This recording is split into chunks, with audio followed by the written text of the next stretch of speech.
Qualifications ఏంటి అని అడిగాడు. అప్పుడు కృష్ణ పరమాత్మ ఇవి చాలా మోస్ట్ ఇంపార్టెంట్ శ్లోకాలు.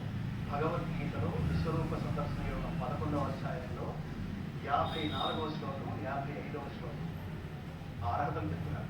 భక్త్యాతు అనన్యయా శక్యః అహమేవం విదోర్జున జ్ఞాతుం ద్రష్టుం చ తత్వేన ప్రవేష్టుం చ పరంతప.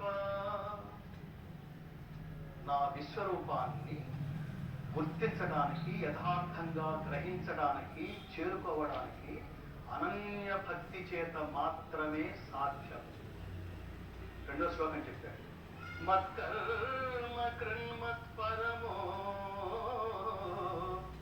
మద్భక్త సంగవర్జితః నిర్వైర సర్వభూతేషు